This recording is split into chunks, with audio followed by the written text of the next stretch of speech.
माझी वय आणि का तुझ्या इकडे मला माझ्याकडे नाही, तू सगळं बघून घे. सरळ बघ ना, नाही भेटत आहे मला, नाहीये माझ्याकडे. अरे काय रोज तेच तेच सांगायचं तुम्हाला. आवरा बरा. आणि हो, काल त्या अभ्यासाला ज्या वया घेतलेल्या ना त्या भरल्यात का? हो. टाइम टेबल पण भरा. वेगळ्या टिपिंग टाइम मध्ये बघ. आणि सगळा टिफिन संपवायचा आहे. तू दिलेला टिफिन आम्ही कधी रिकामा आणतो का? नाही काय ग? काय रोज रोज गरम पाणी? अगं हो, पण हे बघा, दोघांनी गरम पाणीच प्यायचं आणि टिफिनच खायचा, कळलं? आणि स्वरा, मागे तू आजारी पडलीस तेव्हा पेपर मिस झाला होता ना तुझा. आता नाही आता होणार हा.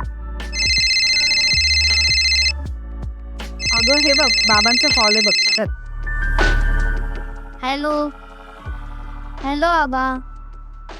हो बाबा. हो हो बाबा. चालेल बाबा. हो बाबा, या सूचना आम्ही आत्ताच ऐकल्या.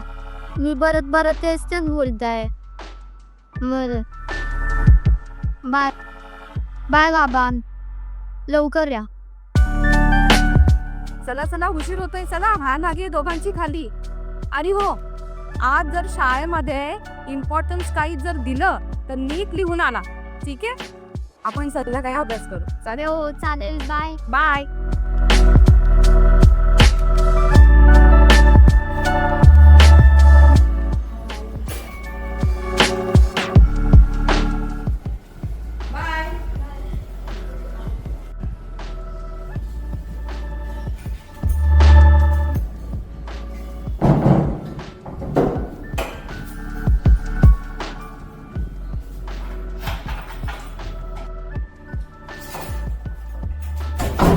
काय ग गेली का म्हणून शाळेमध्ये?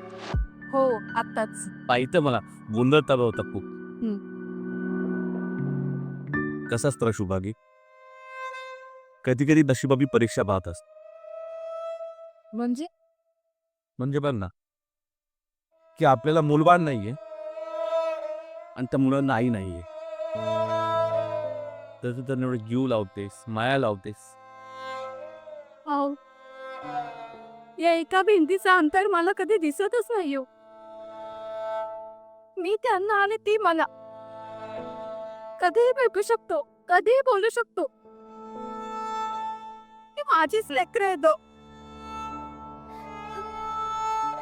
आणि देव आपली परीक्षा नाही घे, आपल्याला संधी देतो. देवाने जर भिंतीचं अंतर नाही बघितलं तर आपण आपल्या मायेमध्ये का अंतर ठेवायचं? ती माझीच लेकरं आहे. देवाने दिलेल्या संधीचं सोनं करायचं, त्या लेकरांना भरभरून प्रेम द्यायचं. आपण शेजारी जरी असलो ना तरी तरी आपल्या मायेमध्ये एका भिंतीचं अंतर कशाला?